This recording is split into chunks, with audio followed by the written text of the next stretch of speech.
ক্যাসেটটি প্রযোজনা ও পরিবেশনায় আল আরব এন্টারপ্রাইজ। এখানেই সকল প্রকার ইসলামী সিডি ভিসিডি অডিও ভিডিও পাইকারি ও খুচরা মূল্যে বিক্রি করা হয়।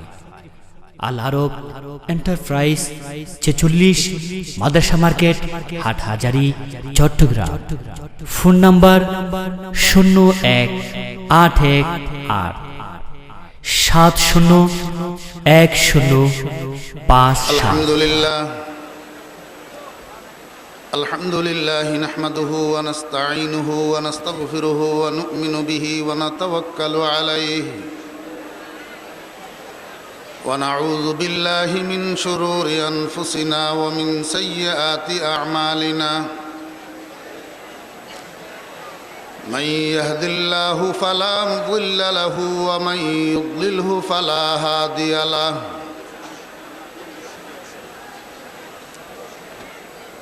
ونشهد أن لا إله إلا الله لا خالق إلا الله ولا مالك إلا الله لا محيي إلا الله ولا مميت إلا الله ولا رازق إلا الله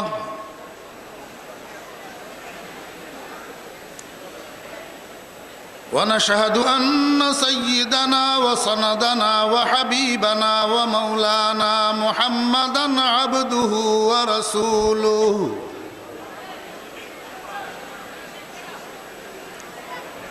الذي علمه الله فأحسن تعليمه وأدبه الله فأحسن تأديبه ثم بعثه الله إلى كافة الناس معلما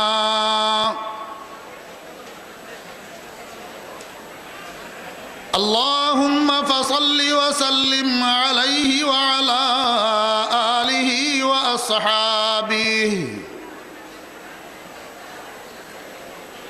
وأزواجه وذرياته وأهل بيته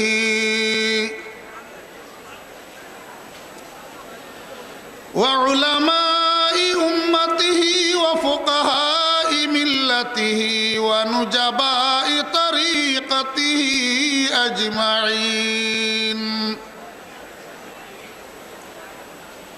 أما بعد فأعوذ بالله من الشيطان الرجيم.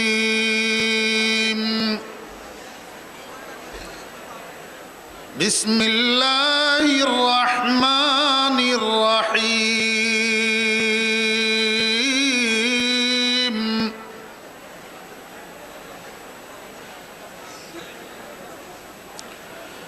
لقد من الله على المؤمنين إذ بعث فيهم رسولا من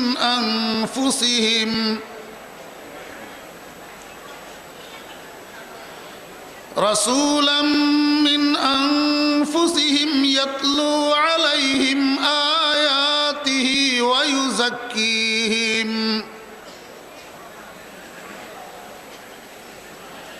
ويزكيهم ويعلمهم الكتاب والحكمة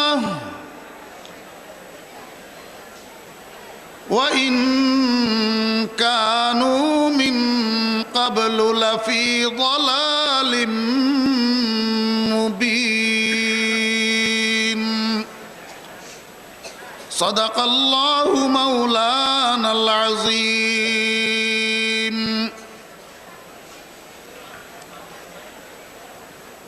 قال رسول الله صلى الله عليه وسلم إن في الجسد لمضغة إذا صلحت صلح الجسد كله وإذا فسدت فسد الجسد كله ألا وهي القلب.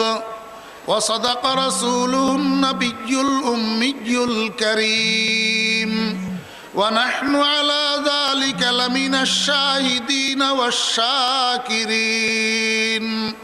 ربنا تقبل منا إنك أنت السميع العليم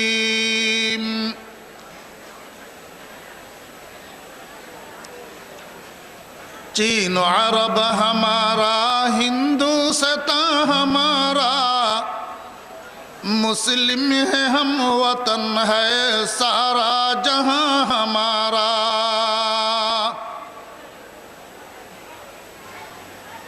दुनिया के बुत कुदू में पहला हुए घर खुदा का हम उसके पास बाहें वे पास बा हमारा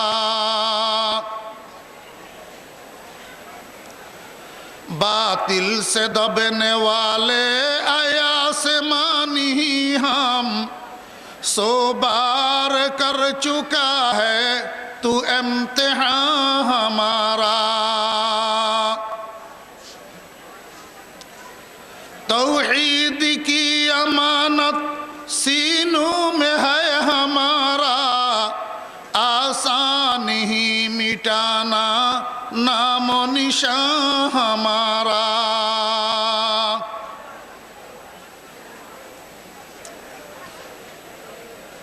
काबिल सद एहतराम गिरामी कदर हजरात उलमाए किराम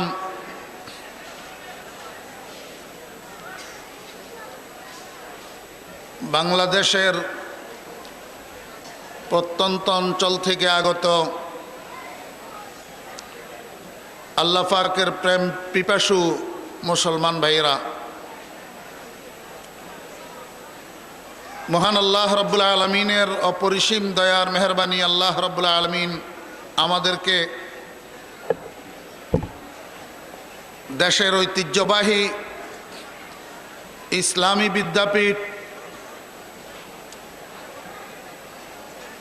আমাদের প্রাণপ্রিয় দ্বীনী শিক্ষা কেন্দ্র জামিয়া ইসলামিয়া ওবাইদিয়া নানুপুরের এই আজিমুশান মহতি সালানা জলসায় আমাদেরকে অংশগ্রহণ করার তৌফিক দিয়েছেন। এই জন্য আমরা সবাই মহান রব্বুল আলামিনের শুকর আদায় করি আলহামদুলিল্লাহ।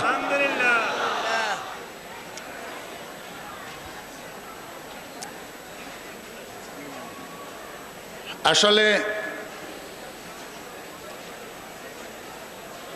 এখানে আমাদের সকলের একই উদ্দেশ্যে আসা, এখান থেকে কিছু পাওয়া, এখান থেকে কিছু নিয়ে যাওয়া।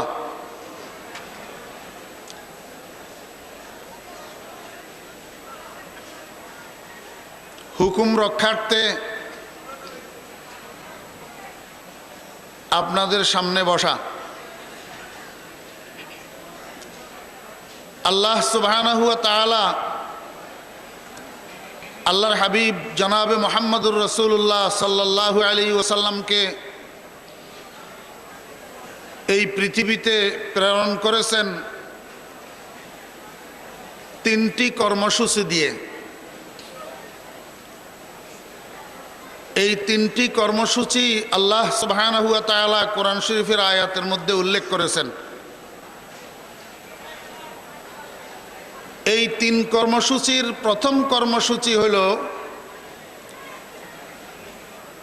রাসূল আকরাম সাল্লাল্লাহু আলাইহি ওয়াসাল্লাম আল্লাহ পাকের বান্দাদের সামনে কোরআনে কারীমের আয়াতগুলা তেলাওয়াত করে করে শোনাবেন।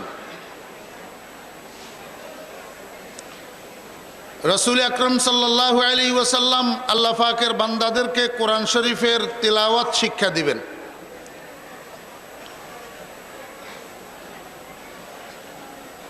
রাসূল আকরাম সাল্লাল্লাহু আলাইহি ওয়াসাল্লাম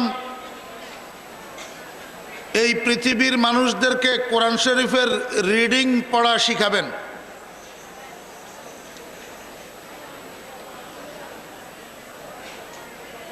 এই জন্য হুজুরে পাক সাল্লাল্লাহু আলাইহি ওয়াসাল্লাম ইরশাদ করেছেন, ইন্নামা বুইস্তু মুআল্লিমা, হে দুনিয়ার মানুষ, আমি তোমাদের জন্য প্রফেসর হিসাবে প্রেরিত হয়েছি। প্রফেসর,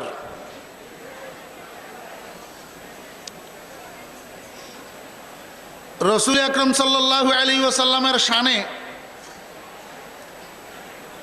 এরকম শব্দ বেমানান। তারপরেও আমি শব্দটা ব্যবহার করলাম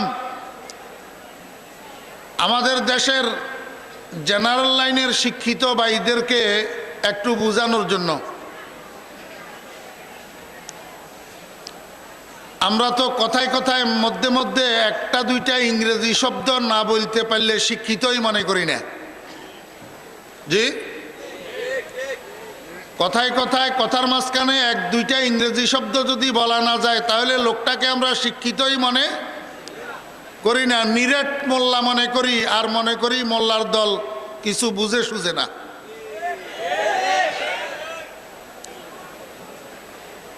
বর্তমান দুনিয়াতে যারা প্রফেসর আছেন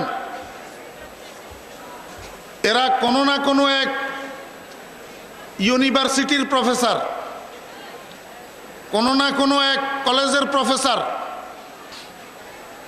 উনি যেই কলেজের প্রফেসর ওই কলেজের শিক্ষার্থীরা উনার ছাত্র। আরো যে হাজার হাজার লক্ষ লক্ষ কলেজ ইউনিভার্সিটি বিশ্বের মধ্যে আছে সেই সমস্ত কলেজ ইউনিভার্সিটির শিক্ষার্থীরা উনার কিছু না। সরকার দো আলম জনাবে মোহাম্মদুর রাসূলুল্লাহ সাল্লাল্লাহু আলাইহি ওয়াসাল্লামকে আল্লাহ পাক রব্বুল আলামিন গোটা বিশ্বের মানুষের জন্য প্রফেসর বানাইয়া পাঠাইছেন। আর এই কারণে হুজুরে পাক সাল্লাল্লাহু আলাইহি ওয়াসাল্লাম সমগ্র বিশ্বের মানুষের জন্য শিক্ষক এবং সমগ্র বিশ্বের মানুষ রাসূল আকরাম সাল্লাল্লাহু আলাইহি ওয়াসাল্লামের ছাত্র। দুর্ভাগ্যবশত একটা শিক্ষা প্রতিষ্ঠানে যতগুলা ছাত্র থাকে সব ছাত্র শিক্ষকের বাধ্য ছাত্র থাকে না, কিছু নাফরমান ছাত্রও থাকে। ঠিক না বেঠিক? আপনাদের জানা আছে কিনা আমি জানি না, আমরা মাঝে মধ্যে পেপার পত্রিকায় দেখি কোন কোন শিক্ষা প্রতিষ্ঠানে স্যার ক্লাস করার জন্য ক্লাসে গেছেন আর ছাত্ররা স্যারের সামনে স্যারের চেয়ারটাকে উল্টাই দিয়েছেন। আমরা মাঝে মধ্যে পেপার পত্রিকায় দেখি স্যার ক্লাস করার জন্য ক্লাসে গেছেন, স্যার ক্লাসে ছাত্রদেরকে পাঠ দিচ্ছেন আর ওই ক্লাসের থেকে কিছু ছাত্র বাইর হইয়া বারান্দা দিয়া স্যারের বিরুদ্ধে স্লোগান দেওয়ার মিছিল করে। আমরা মাঝে মধ্যে পেপার পত্রিকায় দেখি স্যার ক্লাস করার জন্য ক্লাসরুমে ঢুকার জন্য গেছেন দরজায় আর ছাত্ররা আইসা স্যারের সামনে স্যারের ক্লাসরুমে তালা লাগাইয়া দিছে।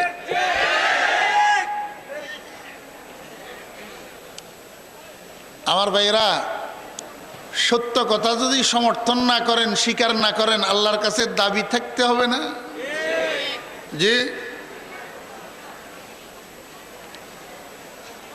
আমরা মাঝে মধ্যে তো এমনও দেখি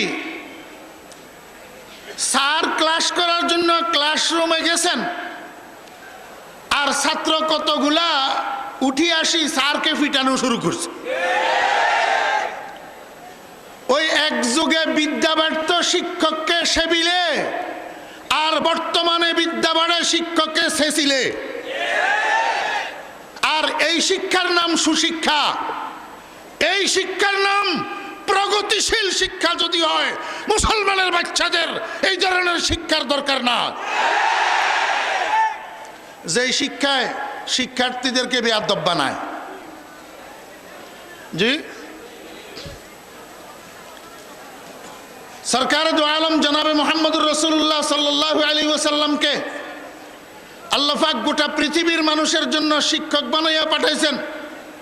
দুর্ভাগ্যবশত কিছু ছাত্র তো ছাত্র হিসাবে স্বীকার করছে, আনুগত্য স্বীকার করছে, জি স্যার আমরা আপনার ছাত্র মানি নিলাম।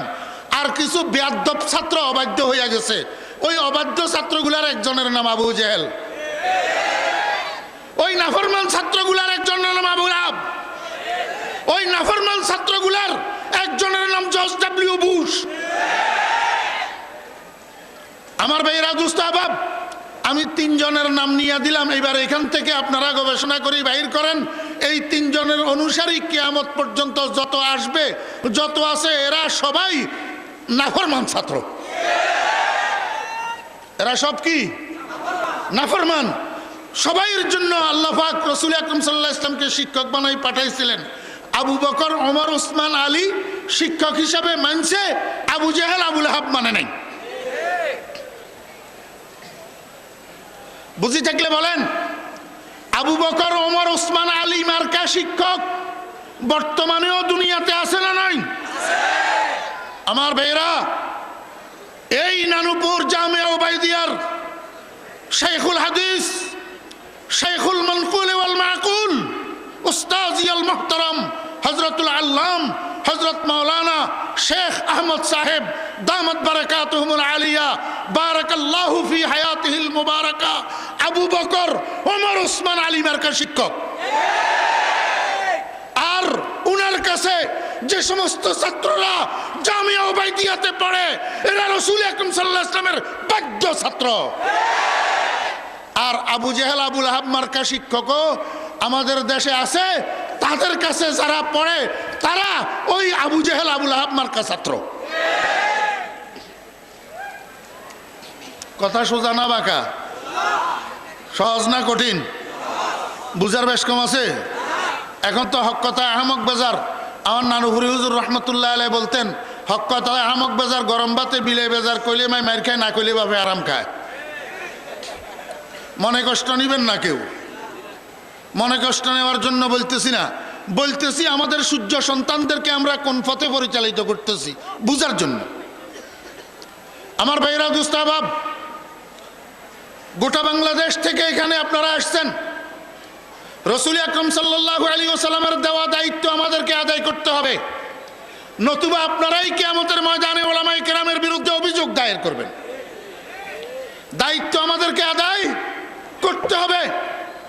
হযরত উলামায়ে কেরামের পক্ষ থেকে আমি নাদান দায়িত্ব আদায় করে দিতেছি, যাতে কিয়ামতের ময়দানে আলেম সমাজের বিরুদ্ধে আপনারা অভিযোগ দায়ের করতে না পারেন।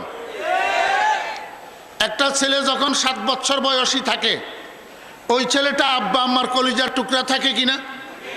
জি। সন্তান কোনটা নাফরমান হবে, কোনটা ফরমাবরদার হবে, এটা 7 বছর বয়সে বোঝা যায়? কোন ছেলেটা বড় আলেম হবে, কোন ছেলেটা সন্ত্রাসী আর হাইজেকার আর ডাকাত তৈয়ার হবে, এটা 7 বছর বয়সে বোঝা যায়? অতএব 7 বছর বয়সে সমস্ত সন্তানেরা আব্বা আম্মার কলিজার টুকরা সন্তান থাকে, ঠিক না বেঠিক? আমার ভাইয়েরা, এই কলিজার টুকরা সন্তানটা শেষ পর্যন্ত টিজার হয় কিভাবে? শেষ পর্যন্ত হাইজেকার কিভাবে হয়? শেষ পর্যন্ত মদদি জুয়ারি কিভাবে হয়? শেষ পর্যন্ত নারী দর্শক কিভাবে হয়? আমার ভাইয়েরা, দোস্ত আহবাবরা, 3 জাতের কারণে।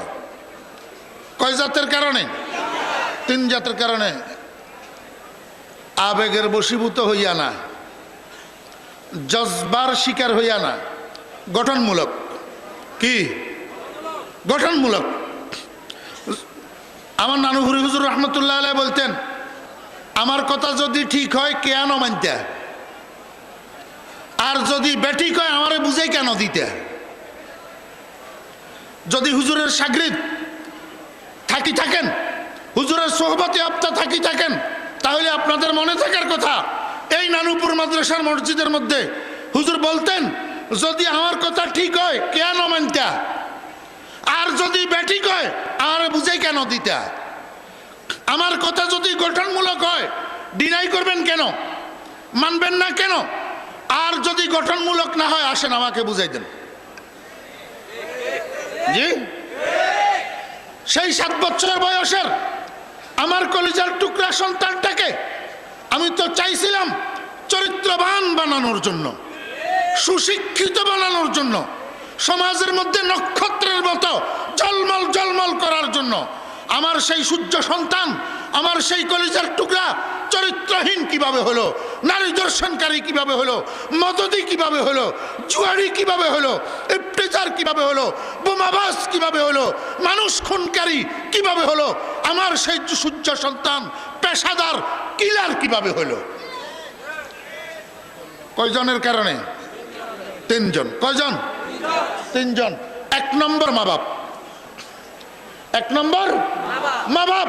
আব্বা আম্মার ভুল পরিচালনার কারণে যাও, আব্বা আম্মা ছেলেটাকে হাঁটাই দেওয়ার দরকার ছিল এই রাস্তায়, হাঁটাই দিছে এই রাস্তায়। এই ভুল পরিচালনার কারণে কলিজার টুকরা সন্তান নিজের সন্তানের নিজের পায়ে, নিজের সন্তানের পায়ে নিজে কুঠারাঘাত করে দিছে নিজের ভুল পরিচালনার কারণে। আমার ভাইরা, দোস্ত আহবাব, একটা উদাহরণ না দিলেই নয়। আমাদের দেশে বর্তমানে ইংলিশ মিডিয়াম স্কুল কতগুলা বাইর হচ্ছে। আমাদের দেশের লোকেরা ছেলে মেয়েদেরকে উচ্চ শিক্ষিত করার জন্য ইংলিশ মিডিয়াম স্কুলে ভর্তি করায়। শেষ পর্যন্ত দেখা যায় ওই ইংলিশ মিডিয়াম স্কুলগুলোর শতকরা 70% ছাত্র সেখান থেকে নেশা করায় অভ্যস্ত হইয়া বাইরে। পেপার পত্রিকা আপনারা দেখেন না, ঢাকায় একটা মেয়ে একসাথে তার আব্বা আম্মা দুজনকে হত্যা করছে। এই খবর আপনাদের কাছে আছে না নাই? একসাথে আব্বা আম্মা দুজনকে কি করছে? হত্যা করছে। অথচ বাপটা তার পুলিশ অফিসার ছিল। এমন চৌকস পুলিশ অফিসার আব্বাকে সহ মাকে সহ দুজনকে হত্যা করছে। এই মেয়ে তথাকথিত সেই ইংলিশ মিডিয়াম স্কুলের ছাত্রী ছিল, মদের নেশায় অভ্যস্ত ছিল। এবং এছাড়া আমার কাছে আরো প্রমাণ আছে। আমার মুসল্লি বড় আশা করে ছেলেকে ইংলিশ মিডিয়াম স্কুলে ভর্তি করেছে। বাল্যকালে 10-12 বছর 15 বছর পর্যন্ত যেই ছেলে জামাত ছাড়া নামাজ পড়তো না, শেষ পর্যন্ত যা হওয়ার পরিণতি তাই হয়েছে। এখন সেই ছেলের আর নামাজের দিকে কোনো ভ্রুক্ষেপ নেই, ইংলিশ মিডিয়াম স্কুলের ছাত্র। আমাকে বুঝান, তাহলে আমার সূর্য সন্তান নষ্ট হলো প্রথমে কার কারণে? আমার কারণে। আমার ভাইয়েরা, এই সূর্য সন্তানেরা, আমার দেশের সূর্য সন্তানেরা, আমাদের আগামী দিনের উজ্জ্বল ভবিষ্যতেরা, আমাদের আগামী দিনের নক্ষত্রগুলা নষ্ট হইতেছে। সর্বোপরি মুহাম্মদুর রাসূলুল্লাহ সাল্লাল্লাহু আলাইহি ওয়াসাল্লামের কলিজার টুকরা উম্মতগুলা আল্লাহু আকবার বাঘের শিকার হইয়া যাইতেছে, ভাল্লুকের শিকার হইয়া যাইতেছে, ইহুদি খ্রিস্টানের শিকার হইয়া যাইতেছে আব্বা আম্মার ভুল পরিচালনার কারণে। নম্বর দুই, এই দেশের সূর্য সন্তানেরা নষ্ট হওয়ার জন্য 2 নম্বরে দায়ী দুর্নীতিবাজ, চরিত্রহীন শিক্ষক। দুর্নীতিবাজ, চরিত্রহীন শিক্ষক। শিক্ষক যদি চোর হয়, ছাত্র ডাকাত হবে, এটাই স্বাভাবিক। শিক্ষক যদি কলমের খোঁচায় চুরি করে, ছাত্র ডেগারের খোঁচায় ডাকাতি করবে, হাইজ্যাক করবে, এটাই স্বাভাবিক। বুয়াদ পাকি জাতি নত পাকে কেরদার, জেনা জাদা নবাসুদ জুজ জেনাকার, যে মরদুম সক যে সক মরদুম নাজায়দ, যে যাও গুন্দুম যে গুন্দুম যাও নায়ায়দ। আল্লাহর আরেফ আল্লামা জামি রহমতুল্লাহ আলাইহি বলেন, মানুষের পেট থেকে মানুষ জন্ম নিবে, কুকুর জন্ম নিবে না, এটাই স্বাভাবিক। কুকুরের পেট থেকে কুকুর জন্ম নিবে, মানুষ জন্ম নিবে না, এটাই স্বাভাবিক। ধানের ছড়ার থেকে ধান পাওয়া যাবে, গম পাওয়া যাবে না, এটাই স্বাভাবিক। আর গমের শীষ থেকে গম পাওয়া যাবে, ধান পাওয়া যাবে না, এটাই স্বাভাবিক। আমার ভাইয়েরা, শিক্ষক যদি দুর্নীতিবাজ হয়, শিক্ষক যদি চুরিতে অভ্যস্ত হয়, শিক্ষকের যদি নৈতিক চরিত্রে দূষণ থাকে, এমন শিক্ষকের থেকে ভালো ছাত্র কোনোদিন আশা করা যাবে না, চরিত্রবান ছাত্র কোনোদিন আশা করা যাবে না। এদের কাছে পড়ি শেষ পর্যন্ত হাইজেকার, টাউট আর বাটপার, চোর আর ডাকাত আর গুন্ডা তৈরি হয়। আজকে সারা বাংলাদেশের মানুষ, দেশের প্রত্যন্ত অঞ্চলের মুসলমান ভাইরা, আপনারা এখানে আছেন। আমি বিক্ষিপ্তভাবে বাংলাদেশের বিভিন্ন জেলার ছোট ছোট মাহফিলগুলোতে একটা কথা বলি। আজকে এই মাহফিলে আমি একটু সেই কথাটা আপনাদেরকে বুঝাইতে চাই। আমাদেরকে বদনাম করে আমরা নাকি খারাপ, আমরা নাকি সন্ত্রাসী, আমরা নাকি জঙ্গি, আমরা নাকি বোমাবাজ, আমরা নাকি খুনি, আমরা মাদ্রাসার ছাত্ররা আমরা নাকি খারাপ। আমি আপনাদেরকে জিজ্ঞেস করতে চাই, আজকে ডিসেম্বর মাস শেষ, জানুয়ারি মাসের নতুন বছরের প্রথম দিন, নতুন বছরের প্রথম দিন। গেল বছরটা 2014 সালের শেষ মাস ডিসেম্বর মাস 31 দিনে গেছে। কত দিনে? আমার ভাইয়েরা, দুস্থ আহবাব, এই মাহফিলে উচ্চশিক্ষিত ভাইয়েরা আছেন, থাকা স্বাভাবিক। এখানে প্রশাসনের ভাইয়েরা আছেন, থাকা স্বাভাবিক।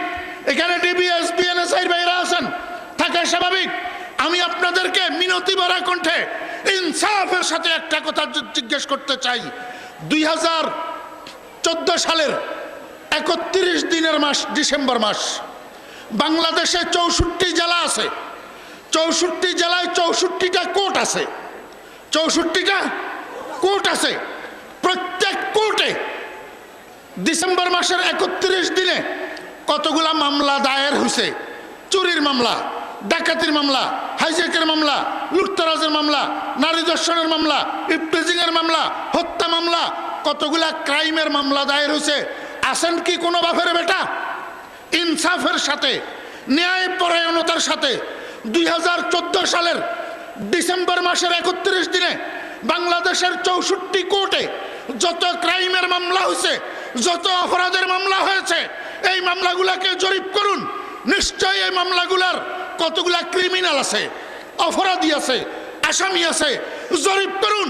এই ডিসেম্বর মাসের 31 দিনে 64 জেলার 64 কোর্টে যত মামলা দায়ের হয়েছে, এই মামলার আসামি যারা, অপরাধী যারা, এদের শতকরা কত পার্সেন্ট মাদ্রাসার ছাত্র আর আলেম আছে?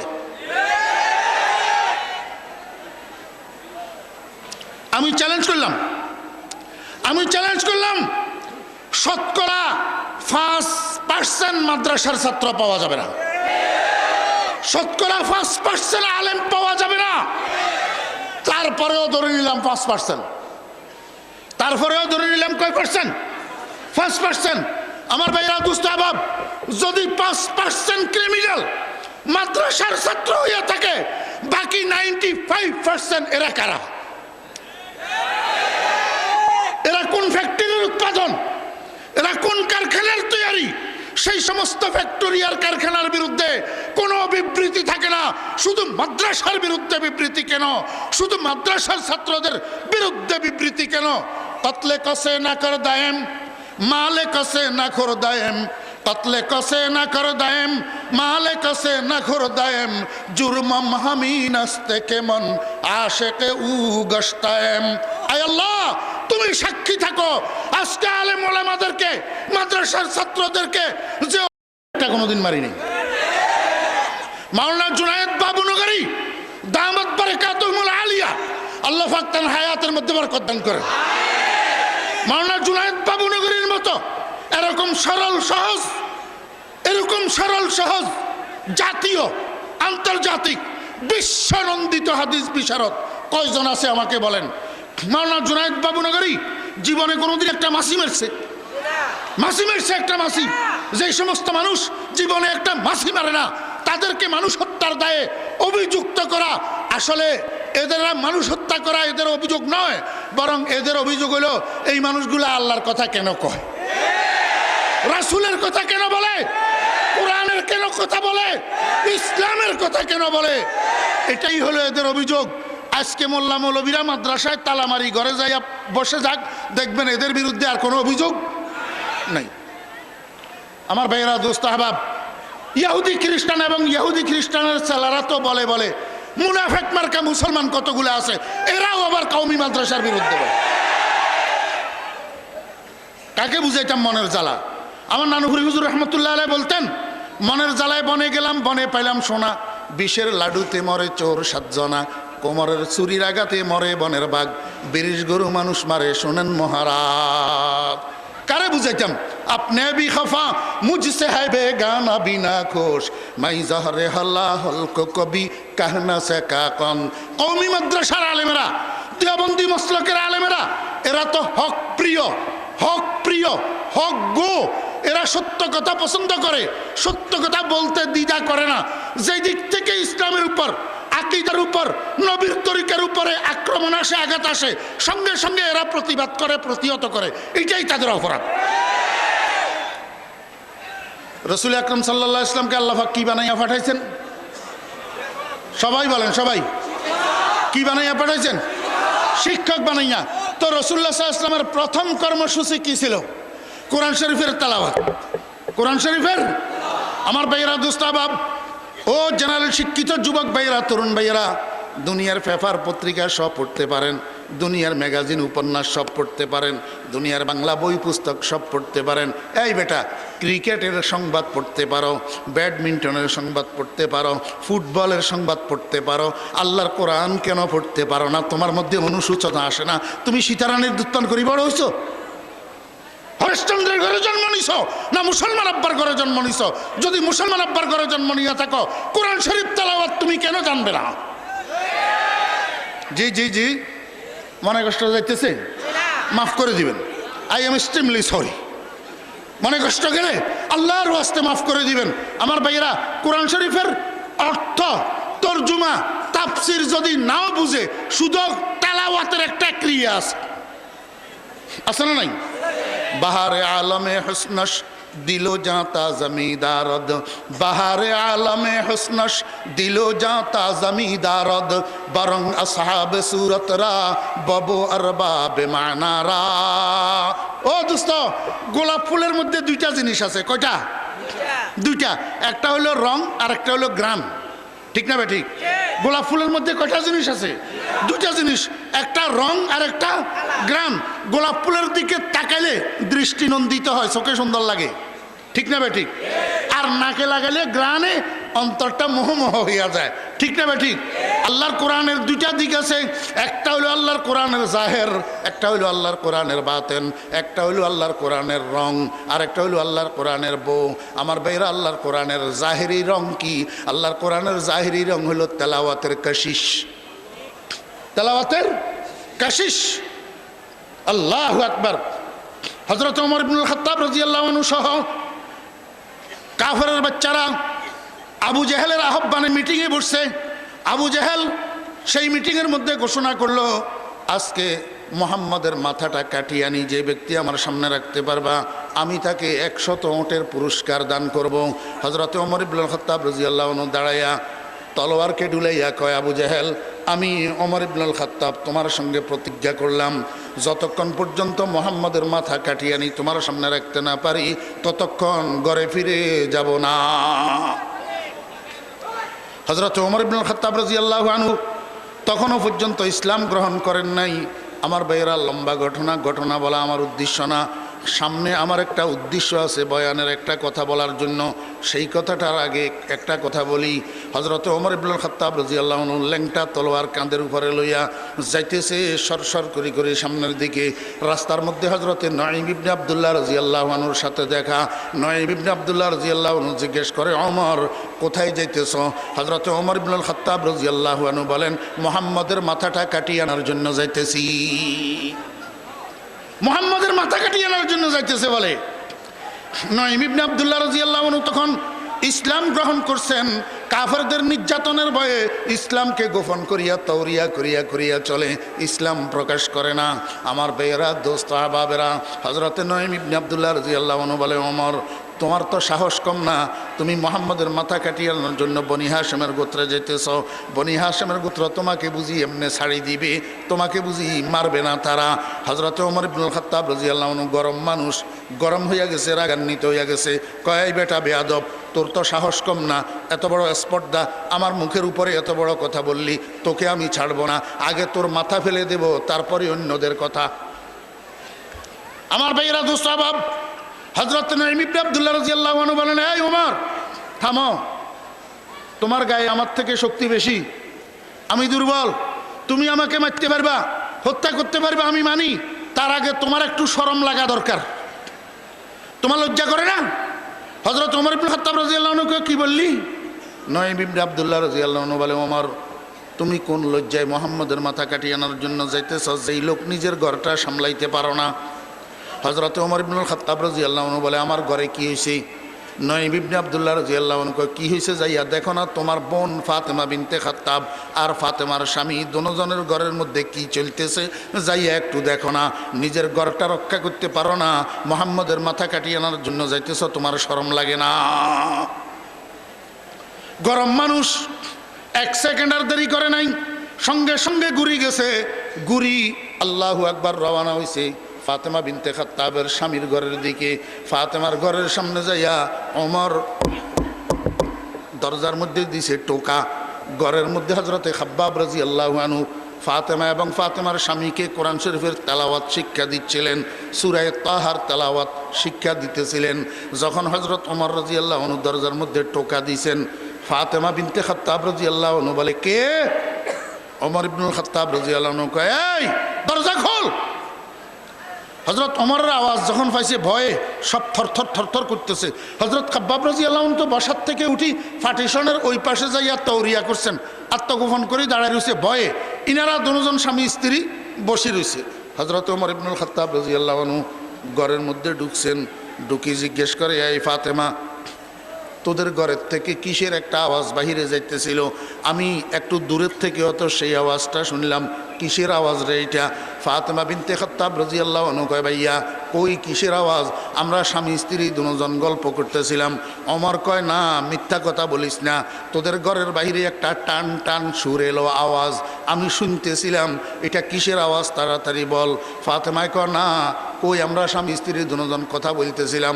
হজরত ওমর রাদিয়াল্লাহু আনহু কোমর থেকে দোররা বাইর করি এই শুরু করছে ফাতেমাকে দোররা দিয়ে ফিটানো। ফিটাইতে ফিটাইতে ফিটাইতে ফিটাইতে আল্লাহু আকবার, ফাতেমা মাটির মধ্যে লুটাইয়া পড়ছে। এইবার ফাতেমার স্বামীকে দোররা মারা শুরু করছে। মারতে মারতে মারতে মারতে সমস্ত শরীর ফাতেমার স্বামীর রক্তাক্ত হয়ে গেছে। এইবার ফাতেমা বিনতে খাত্তাব রাদিয়াল্লাহু আনহা আস্তে আস্তে বসার থেকে উঠছেন, উঠি দোররা দড়ি ফেলছেন। হজরত ওমর ফারুক রাদিয়াল্লাহু আনহুর দোররা দড়ি কয়, ভাই থামো, তোমার সাথে এখন একটু বোঝাপড়া করা দরকার। শেষ পর্যন্ত তুমি আমাদেরকে কি করতে চাও? মেরে ফেলবা, মেরে ফেলতে পারো, কিন্তু দ্ব্যর্থহীন কণ্ঠে দ্ব্যর্থহীনভাবে তোমাকে জানাইয়া দিতে চাই, এখন আর গোপন করার কোনো কাজ নাই। আমরা দুজন ইসলাম গ্রহণ করেছি, মুহাম্মদের নামের কলমা পড়েছি, লা ইলাহা ইল্লাল্লাহু মুহাম্মাদুর রাসূলুল্লাহ। স্বামী স্ত্রী দুজন কলমা পড়েছি, ঈমান গ্রহণ করেছি। তুমি কি করতে চাও? মেরে ফেলতে চাও? মেরে ফেলো, মারতে পারবা, কিন্তু কলবের থেকে ঈমান বাহির করতে পারবা না। तौहीद की अमानत सीनों में है हमारा, तौहीद की अमानत सीनों में है हमारा, आसान ही मिटाना नाम निशान हमारा। আমার ভাইরা দোস্ত বাপ, যুগে যুগে বাতিলেরা, যুগে যুগে বাতিলেরা এরকম অপচেষ্টা করছে ইসলামের বাতিকে নির্বাপিত করার জন্য। আল্লাহ পাক রব্বুল আলামিন বলেন, আল্লাহু মুতিম্মু নূরিহি। আল্লাহ পাক রব্বুল আলামিন বলেন, ও বাতিলের গোষ্ঠী, যুগে যুগে ইসলামের বাতিকে নির্বাপিত করার জন্য তোরা অনেক চেষ্টা করেছ, কিন্তু ঈমানওয়ালা মুসলমানেরা জীবনেও কোনো দিন তোদের কাছে মাথা নত করে নাই। জীবন দিয়া দিবে, কিন্তু ঈমান বিসর্জন দিবে না। अल्लाह अकबर। बातल से दबने वाले आया से मां नहीं, हम 100 बार कर चुका है तू इम्तिहान हमारा। এখন বোনের মুখে একটু শক্ত কণ্ঠে যখন কথা শুনছে, হযরত ওমর ফারুক রাদিয়াল্লাহু আনহু নরম হয়ে গেছে, একরকম লজ্জিত হয়ে গেছে। আচ্ছা কয়, ফাতেমা আচ্ছা শুন, বুঝছি তোরা কলমা ফুটছ, ইমান আনছ, ঠিক আছে, এই ফড়লি যে এটা কি ফড়লি? বাইরের থেকে আওয়াজ যে শুনলাম। হযরত ফাতেমা রাদিয়াল্লাহু আনহা কয়, ভাই এটা আমাদের নবীজির উপরে নাজিল হওয়া কালামে ইলাহি, আমাদের নবীজির উপরে নাজিল হওয়া কালামে ইলাহি, যে আল্লাহর উপরে আমরা ঈমান আনছি সেই আল্লাহর বাণী এটা। হযরত ওমর ফারুক রাদিয়াল্লাহু আনহু বলেন, ফাতেমা আমারে একটু দে, আমি একটু দেখি জিনিসটা কি, আমাকে একটু দে, আমি একটু দেখি। হযরত ফাতেমা রাদিয়াল্লাহু আনহা বলেন, না এটা তুমি পারবা না, ইন্নাহু লাকুরআনুন কারীম ফি কিতাবিম মাকনুন লা ইয়ামাসসুহু ইল্লাল মুতাহহারুন। ও ভাই, তুমি এখনো পর্যন্ত কাফের, তুমি এখনো পর্যন্ত মুশরিক, তুমি এখনো পর্যন্ত নাফাক। যতক্ষণ পর্যন্ত ঈমান না আনবা ততক্ষণ তুমি আফাদ মস্তক নাপাক। নাপাক অবস্থায় আল্লাহর কোরআন পবিত্রতা ছাড়া স্পর্শ করা যায় না। হযরত ওমর ফারুক রাদিয়াল্লাহু আনহু বলেন, ফাতেমা ঠিক আছে, ধরব না, শুনতে পারবো নি, একটু শুনতে পারবো কি না? হযরত ফাতেমা রাদিয়াল্লাহু আনহা বলে, হ্যাঁ শুনতে পারবি, শুনতে পারবা, শোনার মধ্যে কোনো অসুবিধা নাই। এই অবস্থা দেখি শুনি হযরতে খাব্বাব রাদিয়াল্লাহু আনহু বেড়ার ওই পাশ থেকে পার্টিশনের ওই পাশ থেকে আসছে সামনে, এইবার শুরু করছে আউযু বিল্লাহি মিনাশ শাইতানির রাজিম, বিসমিল্লাহির রহমানির রহিম, তাহা মা আনজালনা আলাইকাল কুরআনা লিতাশকা। যাইতে যাইতে তিলাওয়াত যখন ওয়ালাহুল আসমাউল হুসনা পর্যন্ত গেছে, হযরত ওমর ফারুক রাদিয়াল্লাহু আনহু কয়, খাব্বাব বস করো, আর বরদাস্ত করতে পারি না, কলিজা যেন ফাটিয়া যাবে আমার। ও খাব্বাব, আসছিলাম তো শিকার করার জন্য, যাইতেছিলাম মুহাম্মদকে শিকার করার জন্য। এখন মুহাম্মদের উপরে নাজিল হওয়া কালামে ইলাহির শুধু তেলাওয়াতটা শুনিয়া, শুধু রিডিংটা শুনিয়া আমার কলিজায় তীর লাগিয়া গেছে। এখন আমি নিজে শিকার হইয়া গেছি। ও ফাতেমা, আমি সাক্ষী দিলাম এই জিনিস কোনো মাখলুকের কালাম হইতে পারে না, এটা নিশ্চয় আল্লাহ পাকের বাণী। ও ফাতেমা, আমাকে একটু নিয়ে চলো না তোমাদের নবীর দরবারে, আমি একটু পড়িয়া নি লা ইলাহা ইল্লাল্লাহু মুহাম্মাদুর রাসূলুল্লাহ, বরঙ্গা সাহাবে সুরতরা বাবু আরবাবে মানারা। কোরআন শরীফের শুধু তেলাওয়াতের একটা আসর আছে না নাই? শুধু তেলাওয়াতের একটা কি আছে? ক্রিয়া আছে আমার ভাইয়েরা, দোস্ত আহবাব। পাগল বানাই ফেলায় কোরআন শরীফের তেলাওয়াতের আওয়াজে। যাদের কলবের মধ্যে সামান্য বারুদ হইলেও যাদের কলবের মধ্যে আছে, কোরআন শরীফের তেলাওয়াতের আওয়াজে পাগল বানাই ফেলা। আমার ভাইয়েরা, দোস্ত আহবাব, 1 নম্বর কর্মসূচি নবীজির কোরআন শরীফের তেলাওয়াত। 2 নম্বর কর্মসূচি কি? ও ভাইয়েরা, মনোযোগ আছে? আমি এই জিনিসটা বলার জন্য আপনাদেরকে আমার আসল উদ্দেশ্য। 2 নম্বর কর্মসূচি কি? ওয়ায়ুজাক্কিহিম। সারা বাংলাদেশের নুমাইন্দা ওলামা হযরত আজকের এখানে তশরিফ আনছেন। আমার ভাইয়েরা, দোস্ত আহবাব, এইখানে গলত কথা বলার কোনো অবকাশ নাই। এই ওয়ায়ুজাক্কিহিম শব্দের অর্থ কি? আল্লাহ পাক রব্বুল আলামিন বলেন, আমি একজন নবী পাঠাইছি, ইমানদারদের নিজস্ব থেকে একজন নবী পাঠাইছি। এই নবীকে 3টা কর্মসূচি দিয়েছি। 1 নম্বর কর্মসূচি, নবী কোরআন শরীফের আয়াতগুলা তেলাওয়াত করিয়া ইমানদারদেরকে শোনাবে। নবী ইমানদারদেরকে কোরআন শরীফের তেলাওয়াত শিক্ষা দিবে। ও ভাইয়েরা, দোস্ত আহবাব, বুঝি থাকলে বলেন, কোরআন শরীফের তেলাওয়াত শিখার জন্য আল্লাহু আকবার কলব পরিষ্কার করার দরকার নাই? কোরআন শরীফের তেলাওয়াতের জন্য কলব পরিষ্কার করার কি নাই? দরকার নাই। ও ভাইয়েরা, দোস্ত আহবাব, কিন্তু সামনে যে আরেকটা কর্মসূচি আছে, ওয়ায়ুআল্লিমুহুমুল কিতাব ওয়াল হিকমা। নবী আলাইহিস সালামের আরেকটা মিশন আছে। হুজুরে পাক সাল্লাল্লাহু আলাইহি ওয়াসাল্লাম দুনিয়ার মুসলমানদেরকে কোরআন শরীফের এলেম এবং হিকমত শিক্ষা দিবেন। কোরআন শরীফের এলেম এবং হিকমত শিক্ষা দিবেন। ও ভাইয়েরা, দোস্ত আহবাব, কোরআন শরীফের এলেম এবং হিকমত কলবের মধ্যে লওয়ার জন্য, কলবের মধ্যে পাওয়ার জন্য, কলবের মধ্যে অর্জন হওয়ার জন্য কলবিটা পরিষ্কার হইতে হবে। ময়লা আবর্জনা যুক্ত, আধ্যাত্মিক রোগ যুক্ত কলব যদি হয়, সেই কলবের মধ্যে কোরআন শরীফের এলেম জায়গা নিবে না। কোরআন শরীফের এলেম, আমার ভাইয়েরা, দোস্ত আহবাব, একটা বোতল, এই বোতলের মধ্যে আপনি মধু রাখবেন। এই বোতলের মধ্যে মধু রাখার আগে আপনি বোতলটার দিকে তাকাবেন, বোতলটার আভ্যন্তরীণ অংশটা পরিষ্কার আছে কিনা। জি, কি বাইরে পরিষ্কার আছে এটা দেখবেন, না ভিতরে পরিষ্কার আছে কিনা এটা দেখবেন? বাইরে পরিষ্কার আছে কিনা দেখার দরকার কি? মধু কি বাইরে থাকবে না ভিতরে?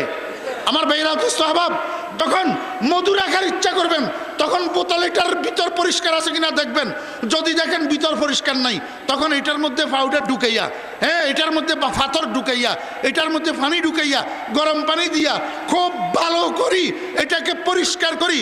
এরপরে শুকনা নেকড়া ভিতরে ঢুকাইয়া পানি এগুলা মুচ্ছা শুকাইয়া, তারপরে দেখবেন যে এই বোতল মধু রাখার উপযুক্ত, তখন যাইয়া সেখানে মধু রাখবেন। ঠিক না বা ঠিক?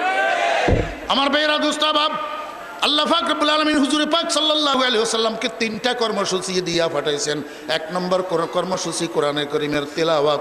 তেলাওয়াতের সাথে ভিতরের সম্পর্ক নাই, জবানের সম্পর্ক, এই জন্য ভিতর পরিষ্কার করার দরকার নাই। কিন্তু আরেকটা কর্মসূচি আছে, তালিমে এলেম এবং তালিমে হিকমত। তালিমে এলেম এবং তালিমে হিকমত, এই দুটোটার সাথে কলবের সম্পর্ক।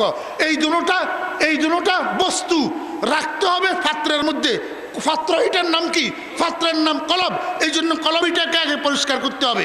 আল্লাহ পাক রব্বুল আলামিন বলে, বন্ধু আপনি যাদেরকে হিকমত শিক্ষা দিবেন, এলেম শিক্ষা দিবেন, এদের কলবের মধ্যে তাকাব্বুর আছে কিনা, অহংকার আছে কিনা, হেরস আছে কিনা, বুখল আছে কিনা, হব্বে যা আছে কিনা, হব্বে মাল আছে কিনা, এদের কলবের মধ্যে আল্লাহু আকবার আদমে মুসাওয়াতের রোগ আছে কিনা, এই সমস্ত জিনিসগুলা যদি তার কলবের মধ্যে থাকে, আপনি তাদেরকে চিকিৎসা করেন। চিকিৎসা করি কলবটাকে পরিষ্কার করেন, কলবটাকে পবিত্র করেন, তারপরে যাইয়া কলবের মধ্যে এলেম এবং হিকমত রাখতে পারবেন। আমার ভাইয়েরা, দোস্ত আহবাব, এই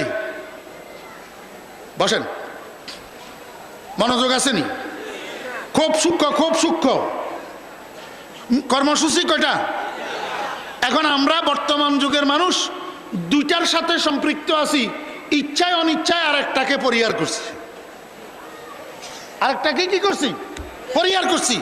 ওই তেলাওয়াতে কোরআন, তাজকিয়া, তালিমে ইলম হিকমত, তিনটা এক জায়গায় একীভূত ছিল।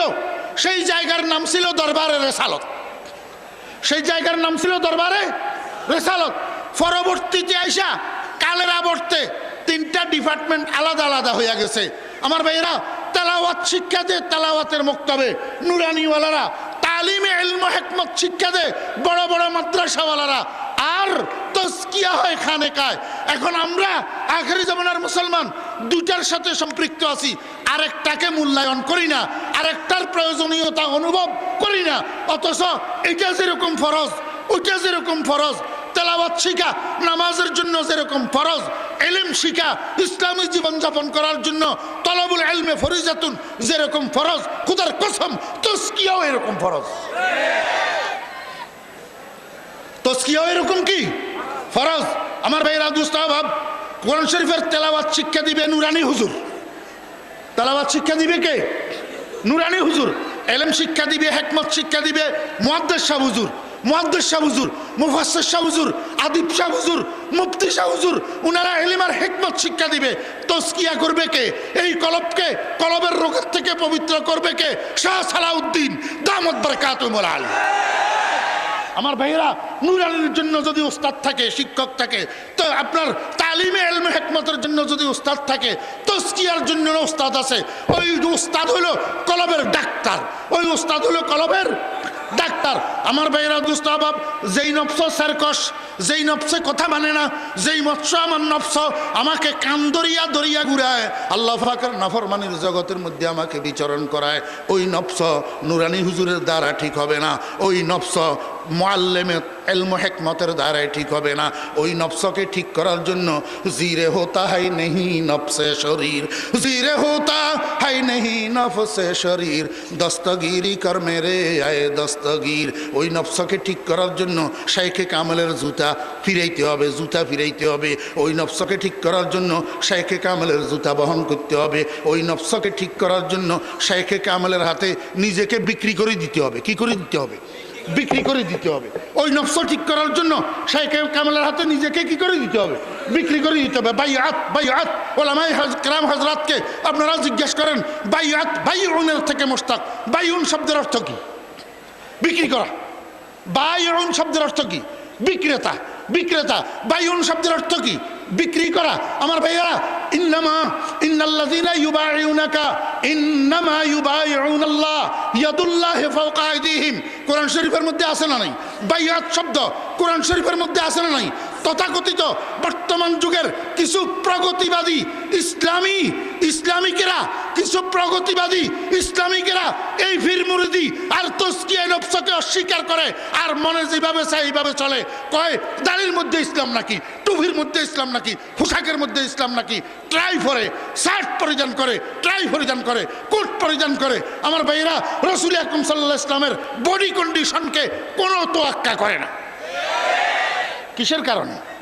এই কারণ হলো এইটা, বাইআতকে বিশ্বাস করে না। বাইআতকে বিশ্বাস, আল্লাহ পাক রব্বুল আলামিন বলেন, বন্ধু যে সমস্ত মানুষেরা আপনার হাতে বাইআত গ্রহণ করছে, হাতের কথা উল্লেখ আছে, হাতের কথাও কি আছে?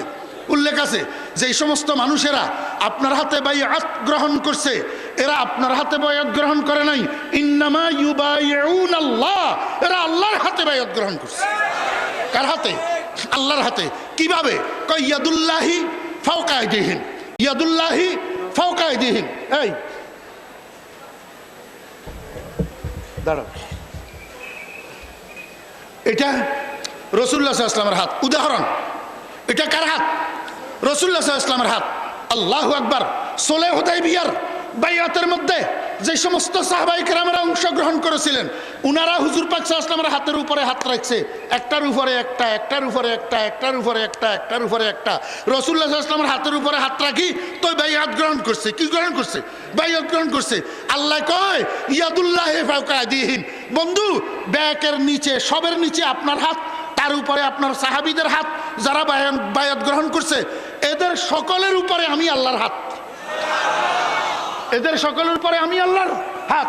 তাহলে বাইআত গ্রহণকারী এদের উপরে আল্লাহর হাত, নিচে রাসূলের হাত, মাঝখানে বাইআত গ্রহণকারীদের হাত। আল্লাহ পাক রব্বুল আলামিন বলেন এরা আপনার হাতে বাইআত গ্রহণ করে নাই, আমি আল্লাহর হাতে বাইআত গ্রহণ করছে। আমি এই জনসমুদ্রে জিজ্ঞেস করতে চাই, রাসূল আকরাম সাল্লাল্লাহু আলাইহি ওয়াসাল্লাম কয় বছরের জন্য নবী হয়ে আসছিলেন? ওমা বলে না। রাসূলুল্লাহ সাল্লাল্লাহু আলাইহি ওয়াসাল্লাম কয় বছরের জন্য নবী হয়ে আসছেন? 23 বছরের জন্য, না কিয়ামত পর্যন্তর জন্য? কিয়ামত পর্যন্তর জন্য নবী না? রাসূলুল্লাহ সাল্লাল্লাহু আলাইহি ওয়াসাল্লাম খাতামুন নবিয়্যিন না? হুজুর পাক সাল্লাল্লাহু আলাইহি ওয়াসাল্লামের পরে এই দুনিয়াতে আর কোনো নবী আসবে?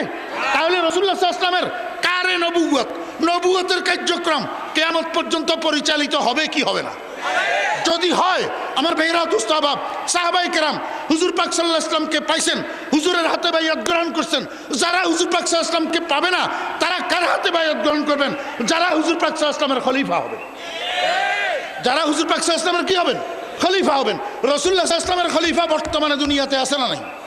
আমার ভাইরা দোস্ত আহবাব, আল্লাহর হাবিব জনাব রাসূলুল্লাহ সাল্লাল্লাহু আলাইহি ওয়াসাল্লামের খলিফা হযরতে আবু বকর সিদ্দিক রাদিয়াল্লাহু আনহু, আল্লাহর হাবিবের খলিফা হযরতে ওমর ফারুক রাদিয়াল্লাহু আনহু, আল্লাহর হাবিবের খলিফা হযরতে ওসমান যুন্নুরাইন রাদিয়াল্লাহু আনহু, আল্লাহর হাবিবের খলিফা হযরত আলী রাদিয়াল্লাহু আনহু, হযরত আলী রাদিয়াল্লাহু আনহুর খলিফা হযরতে হাসান বসরি রাহমাতুল্লাহি আলাইহি, হযরতে হাসান বসরি রাহমাতুল্লাহি আলাইহির খলিফা শেখ আব্দুল ওয়াহিদ রাহমাতুল্লাহি আলাইহি।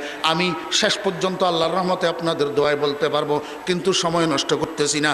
এইভাবে হাসান বসরি রাহমাতুল্লাহি আলাইহি থেকে শেখ আব্দুল ওয়াহিদ রাহমাতুল্লাহি আলাইহি থেকে আসতে আসতে আসতে আসতে এই খেলাফতের সিলসিলা, খেলাফতের সূত্রটা আসছে হাজী এমদাদুল্লাহ মুহাজিরে মক্কি রাহমাতুল্লাহি আলাইহি পর্যন্ত।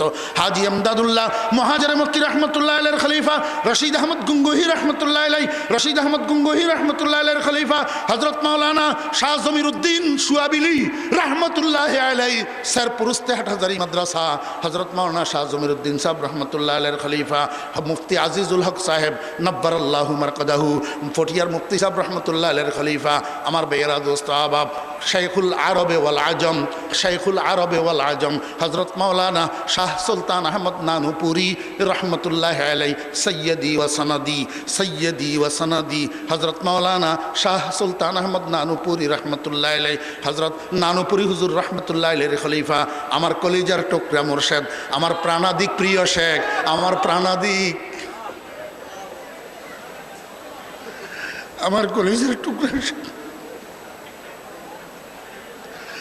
হযরত মাওলানা শাহ জমিরউদ্দিন রাহমাতুল্লাহ।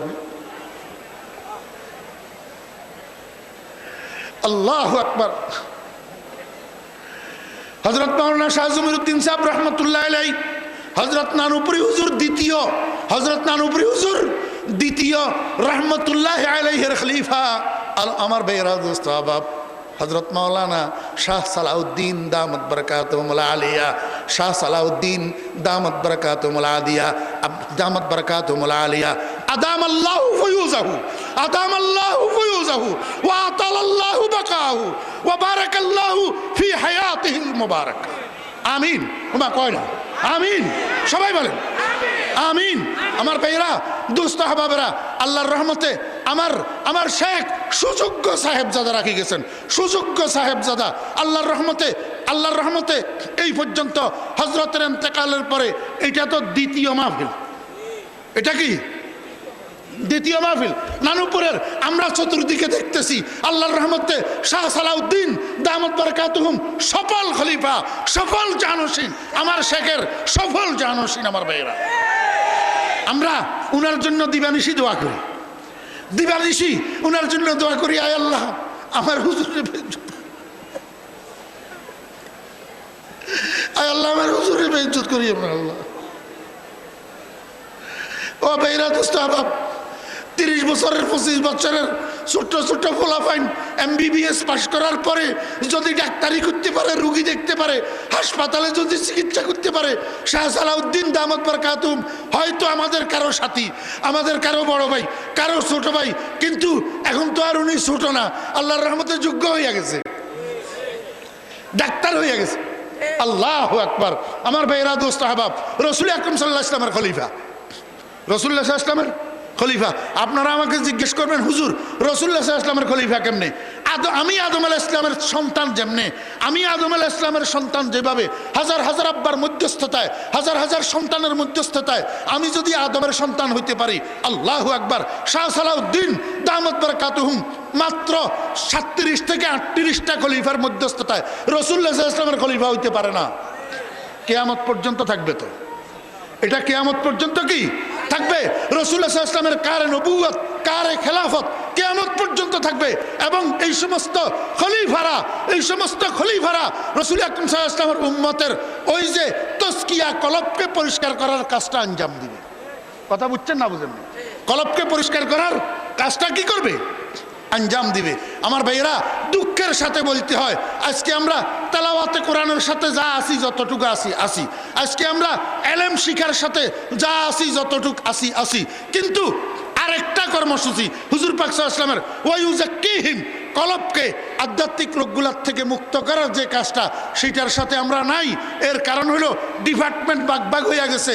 আমরা 2টা ডিপার্টমেন্টের কাজকে প্রয়োজন মনে করি, আর একটা ডিপার্টমেন্টের কাজকে প্রয়োজন মনে করি না।